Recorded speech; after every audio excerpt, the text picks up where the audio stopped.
Alan Peachy. Sir, I move that the question be now put.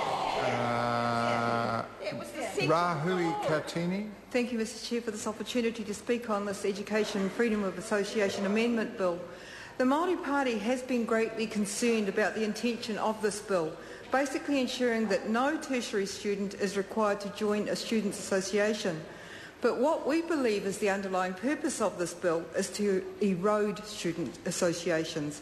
And it is, of course, well known that the current system allows students to actually opt out of membership, while the bill proposes that students actually are required to opt in.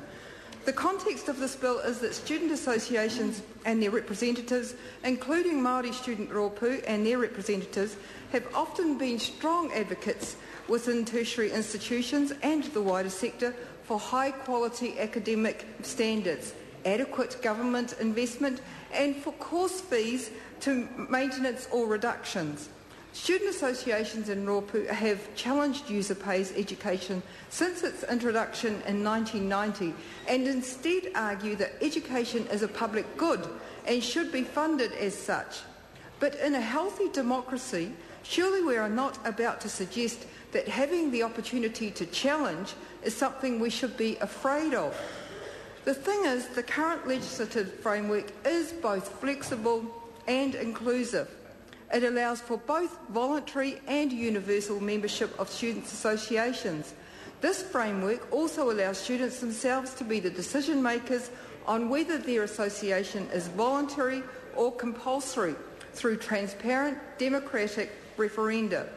In short, there is no widespread criticism of the status quo.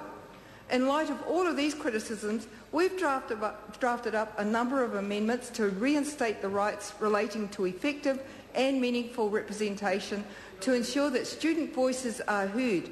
And I want to acknowledge Grant Robertson for his initiative in putting forward amendments which replicated the amendments which we're also proposing. We're certainly happy to support the changes that he's put forward. My own amendments are focused on three key areas. The amendment to Clause 2 will provide sufficient transition time to minimise disruption to the tertiary sector and services on campus. If, as we think is inevitable, the National Party will support this Act Party bill, then the immediate consequence is that sector and students will be at a significant disadvantage due to the short time window for transition and implementation. There is a very strong case to be made for increasing the lead-in time of the bill to minimise potential disruption.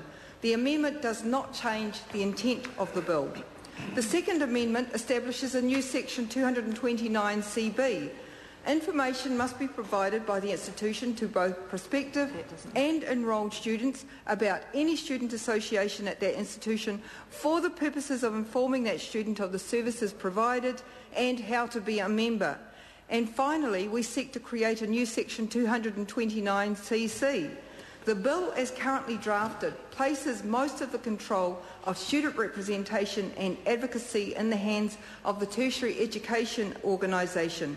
Students, a primary funder of student services, will be increasingly forced to shift funding from student associations to tertiary education organisations through student services levies.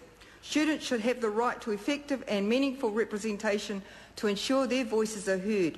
Finally, I want to thank the New Zealand Union of Students Associations, Te Rōpū o Ākona o ngā whare wānanga o Aotearoa, for their persistent support and encouragement to do what is right for students.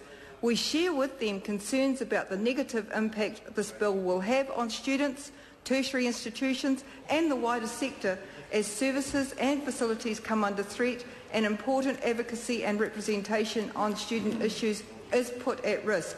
We hope that these amendments will receive the support of the House, improve the bill, protect student choice and may better ensure services can continue.